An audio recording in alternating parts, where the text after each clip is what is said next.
channel.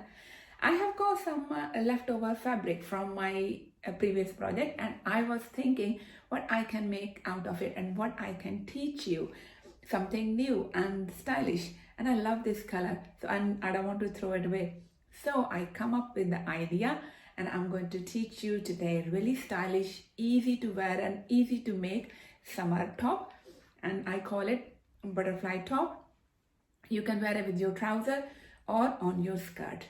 So before we dive into our video, make sure you subscribe this channel so you can get future video notification. You can share your designs, and if you make something which I teach you on my Facebook group as well. I love to hear your comments and your suggestions for the future videos. So let's dive into our video.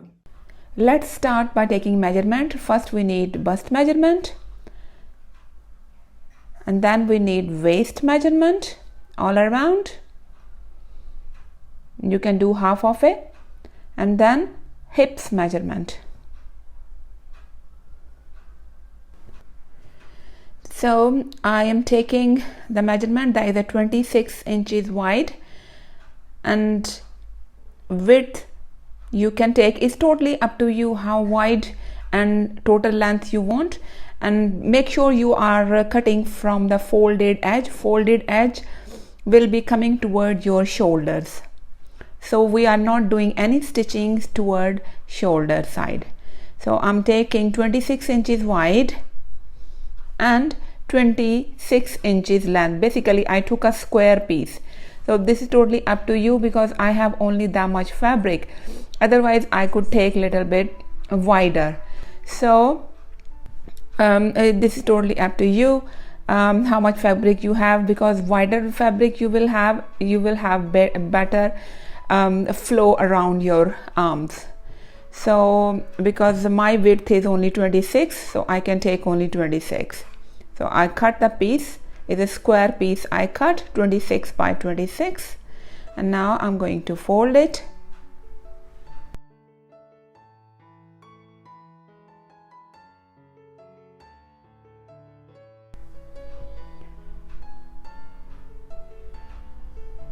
I have folded this fabric, and you can see the shoulder side, folded side is toward me, and just I am pinning it up because this is crepe fabric and it will be a little slippery, so it is better to fix them with a pin. So now I am going to cut it in the shape of letter U. Basically all the sides are same, just we giving slight curve, and it will, when you will open, it will look like a letter U. And now I'm cutting neckline, the 3 inches by 2.5 inches depth, and I'm taking my French curve ruler and curve it. So it is easy, you can curve using your hand drawing as well, but it is easy to use French curve ruler. And now I cut it. So I'm just making sure I have enough width. Now you take the measurement of your shoulder, it's a 7 inches across the shoulder, and from shoulder come down 10 inches. And for the waist measurement I will be taking from shoulder down 15 inches, because that is a point we will be adding some elastic, adding some shirring. So from the 10 inches from the shoulder I am cutting diagonal, so it's just like a line we are cutting, but we are making sure we are not stitching right at the end of the top. Now I'm taking the pins off, and this is how it look like. The curved edges, it look like a letter U. I'm pinning it up again. So, and from the center I'm marking the center line, and I'm making sure both sides from the center line they are equal. That is a bust measurement, because I took my bust measurement 40 inches, like a 20 from the front and 20 from the back. So from the center line I will be taking 10 from one side and 10 on the left side, and on both sides I'm taking equal measurement. And now from the back side as well, we need to mark from the shoulder down 15 inches. So that is a place we will be adding our elastic. And when we at the back we will mark, then we will join these marks by our chalk, fabric chalk, and then cut, just mark diagonal again, because we have to stitch from that side.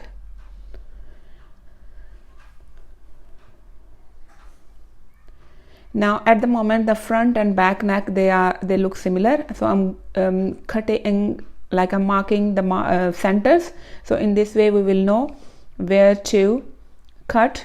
Now from the center I can easily pick it up, and you can make front neckline deeper. I am going to make tie bow knot in the front, so it's totally up to you. You can just leave a round neckline as well, or V neckline, and oval, whatever shape you want you can make at this stage. But I am going to add some tie bow knots. It will look nice. So you can choose which side you want to make deeper. So this is how I cut it. This is how it looks like. First of all, I will make lining from this front notch I made. Take a piece of fabric, put it underneath this marking area, and then mark it just like I am doing.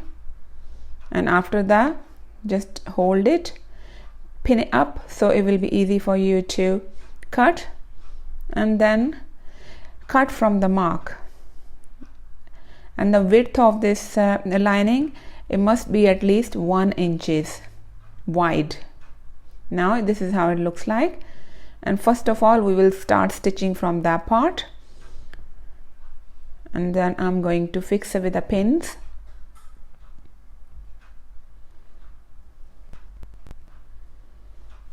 And now I'm going to take it under the sewing machine. So before we go under the machine, I am going to cut bias strips. So bias strips, we will use these bias strips around the neckline and the bow tie knot I am going to make. So it's a 2 inches wide strip I cut from the spare piece of fabric. You can cut them and make sure the width is same.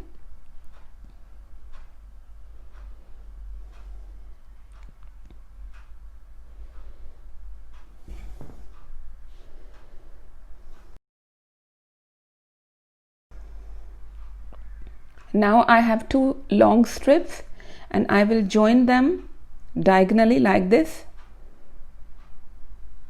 and when I will open them, there will be a continuous long strip like this. Now first of all I have stitched it from the center, and I'm going to give a slight cut, so it will be easy when we will be folded back. Now fold this fabric inside like this, and 1 centimeter inside, and then fold it again and stitch it this part first.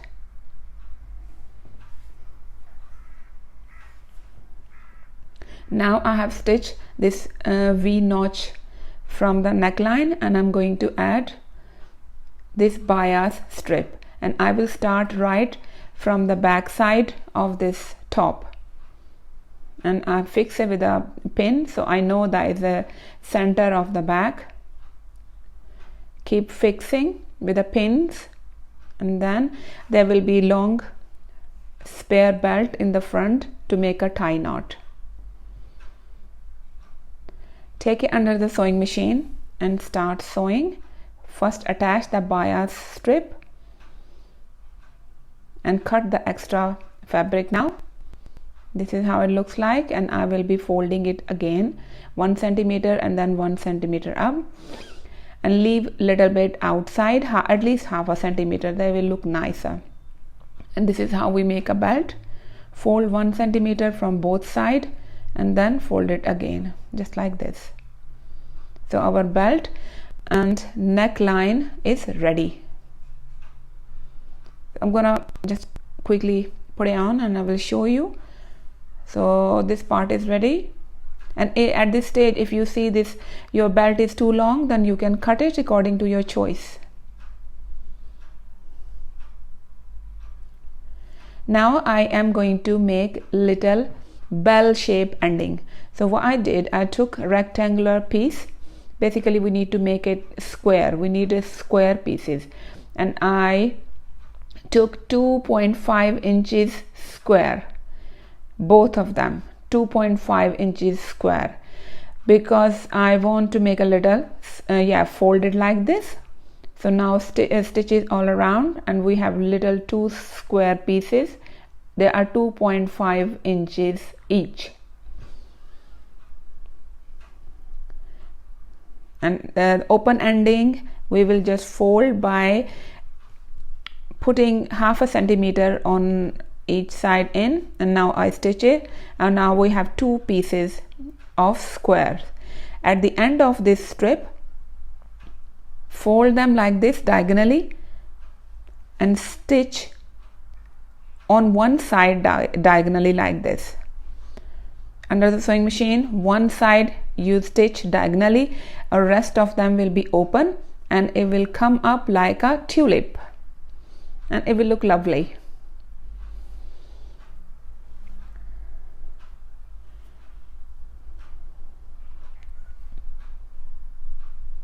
And the same other side, this square piece around this strip and diagonally stitch on one side.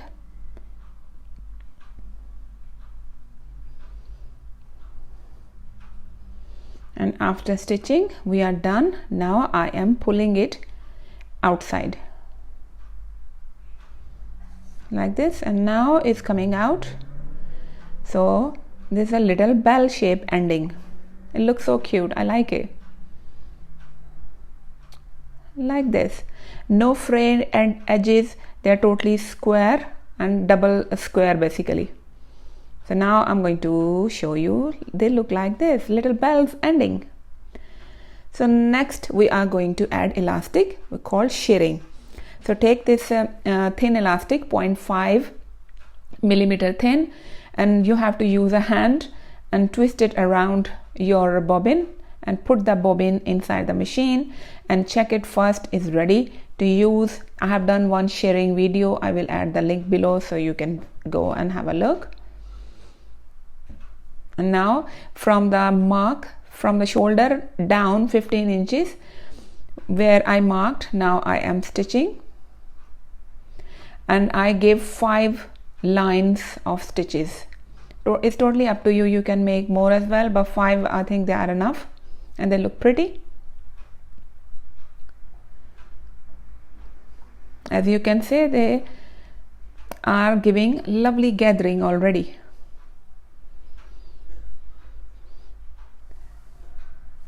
And more fabric you have, then more gathering and more flow you have in this top, because as I mentioned, this fabric, this top I'm making from the leftover fabric, so I have got many. It's like a big piece, so that's what I have. So it looks pretty nice. Now we are almost done. Now we are we have to just stitch from the front. Now we have to do hemming all around. Before giving a final stitch, it is important to give a hemming all around, just like I did. Fold 1/2 centimeter and then 1/2 centimeter again. It's all done, and now I am going to fix it with the pins, and then we will give our final stitch. So important thing is, in this top we are not going to do inside out, we have to give a one stitch on the side, on both sides of the stitch on the front side of the dress, because this dress we have to we are not stitching from the back side, it's from the front. Make sure you pin it up at this stage, because of the shirring elastic you should keep all these pieces at the same place. After pinning it up, we already marked the sides. From your bust measurement, come down diagonally as we marked in the beginning, and make sure do not stitch right at the end. Leave at least 1 inch or 2 inches at the end open, so in this way it will give a good flow around your body. So I will be stitching up to here. So the opening for the armhole is from the shoulder down 10 inches. You will start stitching, and that's it. Our top is ready. This is how it looks like. So I will wear it for you now. This is how it looks like. It's quite nice and summery, and I managed to make it in my about 1 meter fabric, and have a added tie knot and bell shape ending, and it looks pretty nice. I am happy with it. And what do you think? Please let me know, and try it at home. It's really easy peasy. You don't have to make tie knots. You can just simply make a plain neckline and your top will be ready. So I would love to hear your comments, and I will see you all in my next video. Bye.